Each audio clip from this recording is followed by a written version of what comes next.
Students, आज मैं आपको हिंदी में पाठ 17 पढ़ाऊंगा जिसका नाम है नकल का परिणाम। इस पाठ में विनय और राजन नाम के दो व्यक्ति रहते थे, जिसमें से राजन विनय की नकल करता था। इसका परिणाम उसे बाद में भुगतना पड़ा, इसलिए हमें बिना सोचे किसी की नकल नहीं करनी चाहिए। विनय एक धनवान और दयालु व्यापारी था। उसका व्यापार बहुत अच्छा चल रहा था। वह अपने कर्मचारियों को अच्छा वेतन देता था। वह साधु सन्यासियों का जी खोलकर सत्कार करता था। एक बार विनय को व्यापार में भारी घाटा हुआ। उस पर बहुत कर्ज हो गया। जब व्यापार को चलाने में समस्या आने लगी तो उसे अपने कई कर्मचारियों को नौकरी से निकालना पड़ा था। अब दुकान पर केवल राजन नामक एक कर्मचारी ही रह गया था। एक दिन विनय सुबह के समय दुकान खोलकर ग्राहकों की प्रतीक्षा कर रहा था। उसी समय दुकान में एक सन्यासी आ गए। विनय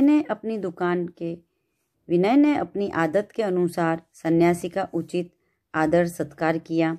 पूरे दिन विनय की दुकान पर रहकर शाम के समय सन्यासी चले गए। देखो चित्र में दिख रहा आपको कि विनय सन्यासियों का सत्कार कर रहा है, वह उनको भोजन वगैरह खिला रहा है। रात के समय विनय ने एक सपना देखा। सपने में दुकान पर आए हुए सन्यासी उससे कह रहे थे, विनय, इतनी बुरी हालत में भी तुमने मेरी सेवा की, इसे देखकर मैं अत्यंत प्रसन्न हूँ। कल मैं एक भिखारी के रूप में तुम्हारी दुकान पर आऊँगा।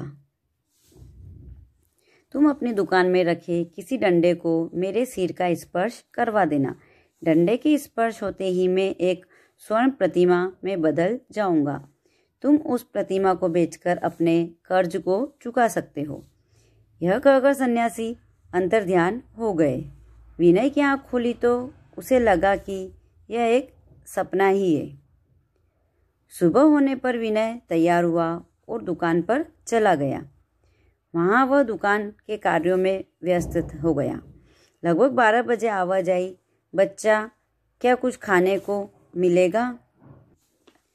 आवाज सुनकर विनय दुकान से बाहर पहुंचा तो सपने वाले सन्यासी को भिखारी के वेश में देखकर हैरान रह गए। उसने भिखारी को दुकान में बुलाया और उसका उचित सत्कार किया। भिखारी ने विनय से एक डंडा मांगा। भिखारी क्या करता है? विनय से एक डंडा मांगता है। उसने भिखारी का अच्छे से आदर सत्कार भी किया था, तो विनय एक डंडा ले आया। भिखारी ने विनय से कहा कि वह डंडे का स्पर्श मेरे सिर पर करे। जैसे ही विनय ने डंडे का स्पर्श भिखारी के सिर पर किया, भिखारी सोने की प्रतिमा बन गया। विनय ने सोने की उस प्रतिमा को बेचकर अपना कर्जा चुका दिया। देखो आपको चित्र में दिखाई दे रहा है, ये विनय है और वह साधु के ऊपर डंडा स्पर्श कर रहा है। राजन ने भी इस दृश्य को देखा था। ये देखो आपको इस चित्र में ये राजन है, यहाँ पर वह चुप चुप के देख रहा है कि वह क्या कर रहा है। वह लालची था और जल्द से जल्द अमीर बनना चाहता था। उसने सोचा कि यदि वह भी ऐसा करे तो वह भी धनवान बन सकता है। उसने अपनी पत्नी को सारी घटना बताई। उसने पत्नी से कहा कि यदि वे भी कुछ भिखारियों को अपने घर पर बुलाकर भोजन कराएं और उनके सिर पर डंडा मारे तो उन्हें भी धन लाभ होगा। राजन की पत्नी भी लालच में आ गई और उसने राजन की बात मान ली। राजन बहुत लालची इंसान था, तो उसने घर जाकर अपनी पत्नी को बताया इस तरह से सारी बातें। तो उसकी पत्नी भी लालच में आ जाती है और उसकी बात मान लेती है। अगले दिन राजन गांव के बाहर से 4-5 भिखारियों को अपने साथ ले आया। तब तक उसकी पत्नी स्वादिष्ट भोजन बना चुकी थी। सभी भिखारियों ने जी भर कर भोजन किया और राजन को ढेर सारा आशीर्वाद देकर चलने को हुए। इतने में राजन अपने हाथ में एक लंबा सा डंडा लेकर आया और उसने उन भिखारियों के सिर पर डंडे का स्पर्श किया। उसे यह देखकर हैरानी हुई कि कोई भी भिखारी स्वर्ण प्रतिमा नहीं बना। अब उसने उस डंडे से भिखारियों के सिर पर जोर जोर से प्रहार करना आरंभ कर दिया। सिर पर डंडे लगने से कई भिखारी घायल हो गए और उनके सिर से रक्त बहने लगा। दर्द से चिल्लाते हुए वे कोई राक्षस, इस राक्षस से बचाओ, यह कहकर घर से बाहर भागे।